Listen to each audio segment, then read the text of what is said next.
안녕하세요. 소프리 짬뽕 알뜰 세트입니다. 올해 개들이 밴 와이프가 외도 중인 것 같다. 오늘 결과 나온다. 라는 글이 올라옵니다. 29살이고 결혼 3년 차에 애가 없다고 하는데요. 와이프는 전업주부인데 얼마 전부터 오전 3, 4시간씩 연락이 두절된다고 합니다.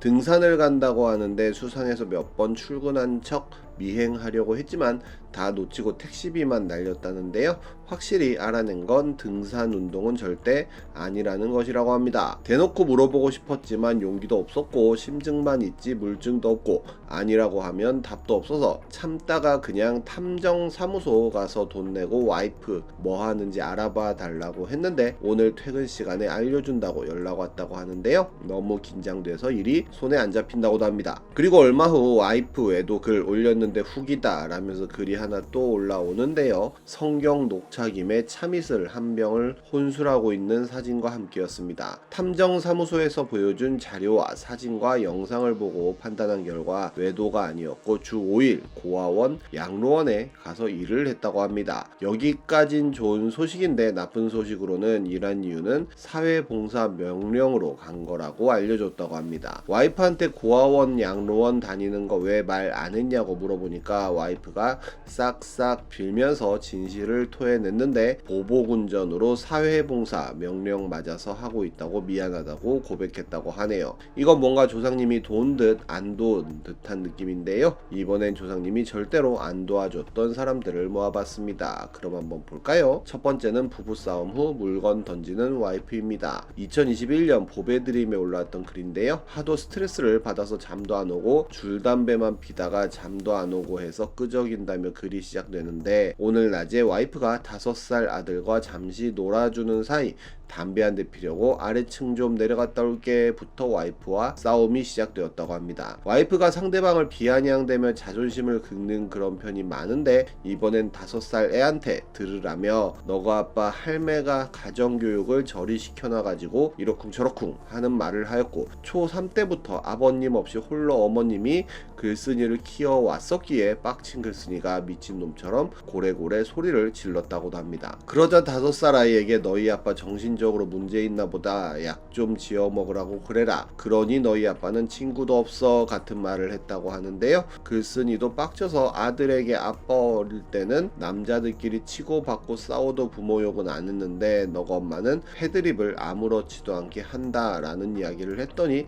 와이프도 이성을 잃고 손가락으로 삿대질을 미친듯이 했다고도 합니다. 와이프는 글쓴이가 일 외적으로 혼자 밖에 나가서 뭔가 하는 걸 잘 허락하지 않아서 결혼 후에 거의 친구들이랑 따로 만나서 술자리를 가져본 적이 손에 꼽을 정도로 없다고도 하는데요. 그렇게 싸우는 와중에 애가 놀이터 가고 싶다고 해서 글쓴이가 아이를 데리고 나가며 현관문을 쾅 닫았고 놀이터에서 놀고 저녁 다 돼서 돌아와 보니 방이 이렇게 되어 있었다고 합니다. 재택이 잦아서 자주 집에서 일하는데 내동댕이 처진 건 맥북 프로고 회사 노트북은 떨어지기 직전 상태라고 하는데요. 최근 1년 들어 싸우면 물건을 집어 던지기 시작하는데 특히 글쓴이 가전제품 위주로 던진다고도 합니다. 예전에는 플레이스테이션을 잡아 빼서 바닥에 내동댕이 쳤었고 맥북 내동댕이 친 건 이번이 두 번째인데 HDMI 케이블 꼽힌 채로 잡아 던져서 포트 부분이 휘어 있었다고도 합니다. 매번 다툴 때마다 한 달에 1,000만 원도 못 벌어다 주면서 월급쟁이 주제에 뭐가 잘났다고 아들 자랑을 열심히 하시는지라며 어머니 욕을 한다고도 하네요. 많은 사람들이 어떻게 같이 사냐며 애가 있더라도 이혼을 고려해 봐야 할 것 같다는 댓글을 남겼었는데요. 나중에 후기가 올라왔는데 9시쯤에 애 재우고 와이프랑 2시간 정도 이야기를 했다고 합니다. 글쓴이가 부모 욕하지 말고 물건을 던지지 말라고 했더니 와이프는 네 욕하지 말라고 했다고 하는데요. 글쓴이가 네가 말하는 그 욕의 기준이 뭐냐고 물어보니 와이프는 날 무시하거나 자존심을 상하게 한다거나 하는 모든 행위가 다 그런 욕이라며 널 만나기 전까진 반평생 그런 모욕감을 느낀 적 없었는데 널 만나서 그 꼴을 당하고 있다는 이야기를 했다고 합니다. 예전에 이혼을 하자고 한 적도 있었다는데요. 이혼하면 애 안 데리고 갈 건데 하지만 소중한 내 아들이라 거지 같은 당신 밑에서 형편없이 클 걸 생각하니 용납 못한다며 그렇게 될 바엔 본인이 애랑 베란다에서 뛰어내리는 게 낫지 네 손에 크는 건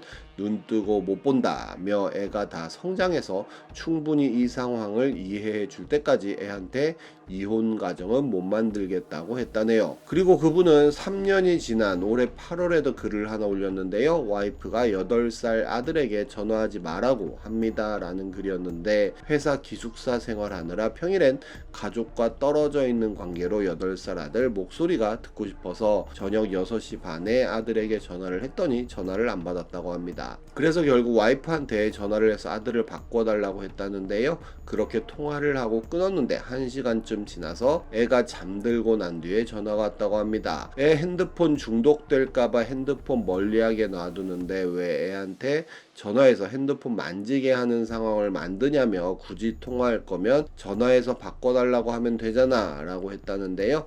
아빠라는 사람이 자식 교육에 협조 안 해준다고 부모 역할 제대로 못한다고 싸우다가 또 끊었다고 하네요. 정말 정신적으로 돌아버릴 것 같아서 너랑 나랑 대화하는 거 녹음해서 둘이 뭐가 문제인지 정신과 찾아가자고 했더니 와이프는 녹음하는 건 세상 비열하고 치졸하고 정상적인 인간이 할 짓이 아니라고 했다고 합니다. 다음은 성과금이 나왔는데 기분 더럽다는 남편입니다. 2021년 뽐뿌에 올랐던 글인데요. 며칠 전부터 성과금이 나온다는 이야기가 있었고 대충 계산해보니 700 정도 될 것 같길래 집사람한테 700 정도 될 것 같다는 이야기를 했다고 합니다. 그런데 막상 나와보니 600 정도가 나왔다고 하는데요. 그러자 와이프 목소리가 안 좋아지기 시작하더니 700 쓸 거 계획 세웠는데 못 쓰게 되었다고 왜 700이라고 미리 말해서 사람 기분 상하게 하냐고 그랬다고 합니다. 그냥 돈 많이 못 벌어서 미안하다고 끊었다고 하는데요. 이렇게 사는 게 맞는 거냐며 아님 본인이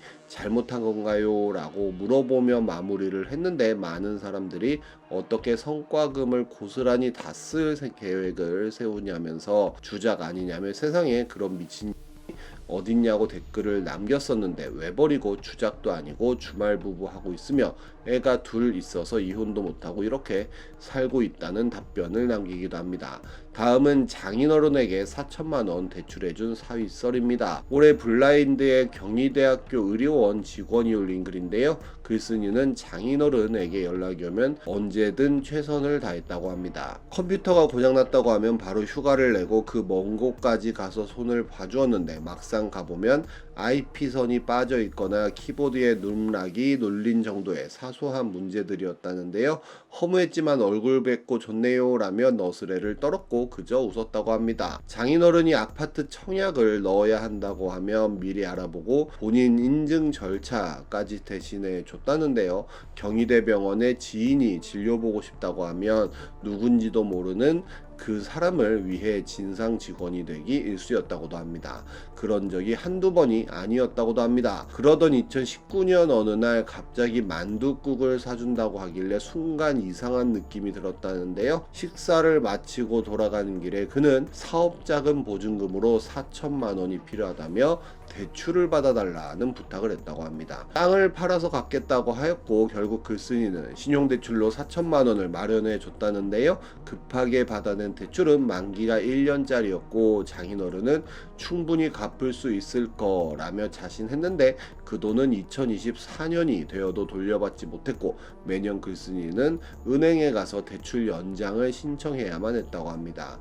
어느 날 문득 이 돈은 받지 못할 것 같다는 생각이 들었고 아내에게 형편이 좋아지면 우리가 천천히 갚아 나가자고 이야기하고 돈에 얽매이지 않기로 했다는데요. 그런데 장인어른의 아버지 장례식에 글쓴이의 어머니가 인천에서 2시간 반 넘게 걸려 조문을 왔는데 그 자리에서 사돈에게 적절한 안부 인사조차 하지 않은 채 멀찍이 앉아 핸드폰만 보고 있었다고 합니다. 너무 화가 났고 참다 못해 뭘 그렇게 보고 계세요? 라고 물어봤더니 장인어른은 카카오톡으로 조의금 받는 거 이거 좀 해줘봐봐 라고 했다고 하는데요. 그 후 얼마 지나지 않아 장인어른이 아버지가 살던 집의 보증금 4천만 원을 받았다고 기뻐하길래 나도 드디어 2019년에 빌려준 돈을 받을 수 있겠구나 라는 희망을 잠시 가졌지만 그는 그 돈으로 구형 S클래스 차량을 구매하였고 나를 무시한다는 기분이 들었다고 합니다. 결국 장인어른에게 서운한 마음을 이야기했더니 너 돈 때문에 이러는 거야? 내가 그 돈 안 줄 것 같아? 라고 하길래 글쓴이가 딸에게 빌렸어도 이렇게 했겠냐며 이번에 말하지 않았으면 대출 만기인지도 모르셨잖아요 라고 했더니 그래 미안하다 됐다 너는 이제 그만 본다 라는 말을 남기고 전화를 끊었다고 하네요. 정말 어이없는 경우들이 참 많은 것 같기도 한데요. 평범한 결혼생활 하는 것도 쉽지 않은 것 같기도 합니다. 이 영상을 보는 모든 분들 행복한 결혼생활 하시길 바랍니다. 지금까지 속풀이 짬뽕 알뜰 세트였습니다.